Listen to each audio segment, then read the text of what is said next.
उनकी पूरी टीम का हार्दिक हार्दिक स्वागत और जोहार करता हूं।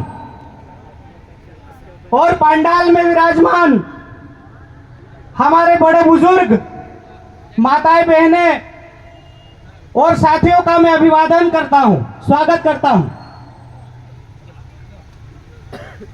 और हमारे मंच पर विराजित पुरखों को मैं नमन करता हूं। ये मुझे पहले बोलना चाहिए था, पर माफ करना। देखिए, अगर हम बात करें हमारे देश की,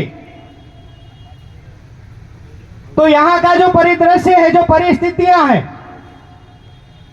वो हमारे एसटी, एससी और ओबीसी के अनुकूल नहीं है। आज जिनके हाथों में देश की सत्ता है, जिनके हाथों में प्रदेश की सत्ता है, वो लोग तानाशाही सरकारें, हमारी जो ज्यादा जनसंख्या है इस देश में, यहाँ के जो मूल मालिक है, यहाँ के जो मूल रहवासी है, उनके अधिकारों को खत्म करना चाहते हैं। मैं इसलिए कह रहा हूं कि हमारे देश के दक्षिणी राज्यों में एक गृह मंत्री हमारे देश के, उनकी नैतिक जिम्मेदारी होती है कि वो देश के अंदर रहने वाले सभी नागरिकों का संरक्षण करे, उनकी परेशानियों को समझे। पर वो जाकर ये कहते हैं कि अगर हमारी सरकार बनेगी तो हम संविधान को खत्म कर देंगे। यानी कि यहाँ के जो मूल मालिक है, जो रहवासी है, लगभग 70%, उनके अधिकारों को छीनेंगे, उनको उनके गले के ऊपर छुरी रखेंगे। मैं ये कहना चाहता हूं। यहाँ के जो प्रदेश के जो मुखिया है, उनकी नैतिक जिम्मेदारी होती है कि यहाँ के जो शोषित, पीड़ित, गरीब जो लोग हैं, उनकी मदद करें।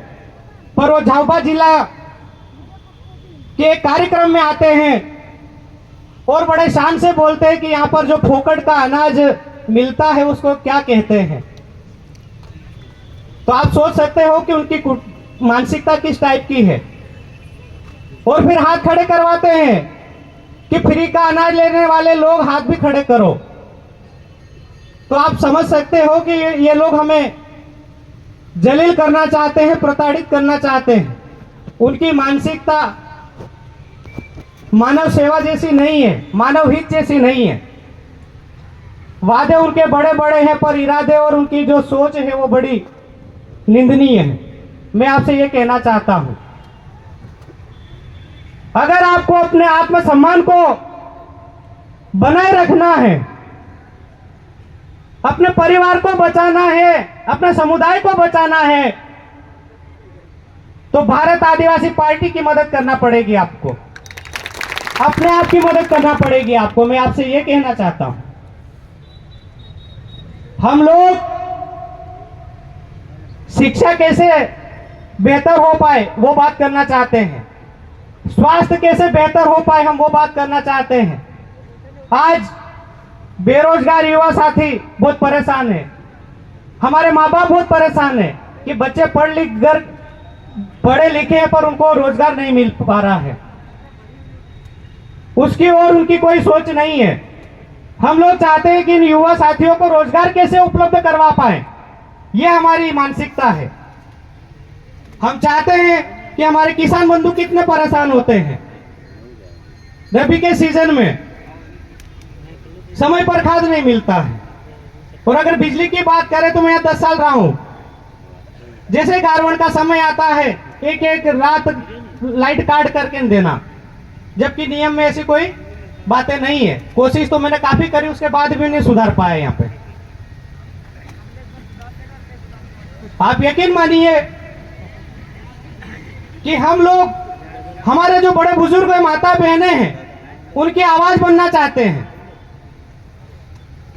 मैं आप सभी बंधुओं से निवेदन करना चाहूंगा कि आप अपने आत्म स्वाभिमान के लिए लड़े, संवैधानिक प्रावधानों को बचाने के लिए लड़े, लोकतांत्रिक मूल्यों को बचाने में मदद करें। और आने वाली 13 तारीख को ईवीएम मशीन में जो 5 नंबर का बटन है, जिसमें हॉकी और बॉल का निशान है, और हमारी स्थानीय भाषा में हम गेठी भी बोलते हैं, यानी कि जो बड़े बुजुर्ग रहते हैं उनका ये सहारा भी है, सहारे से चलते भी हैं। इस पर वोट करें। मैं आपसे ये निवेदन करना चाहता हूं, आप हम पर विश्वास करें कि आपका जो लोकतंत्र का जो अधिकार है, आप जो हमें मदद करोगे, वो आपकी मेहनत व्यर्थ नहीं जाएगी। मैं आपसे यह विश्वास दिलाना चाहता हूं, आपको ये विश्वास दिलाना चाहता हूं,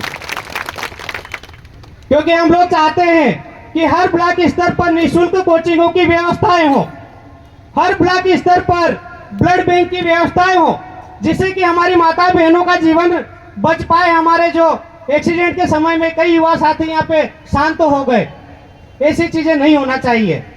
आज तक कितने ही सांसद आए और चले गए, पर उन्होंने इस संबंध में ऐसे कोई विचार नहीं रखे, उनकी मानसिकता ऐसी है भी नहीं। मैं ये कहना चाहता हूँ, हम लोग मानव जीवन को बचाना चाहते हैं, मानव जीवन को बचाना हमारी प्राथमिकता है। इसी के साथ मैं मेरे शब्दों को विराम देता हूं। जय जोहार, जय आदिवासी, जय वीर प्रदेश। बहुत बहुत धन्यवाद आदरणीय दादा गामड़ साहब।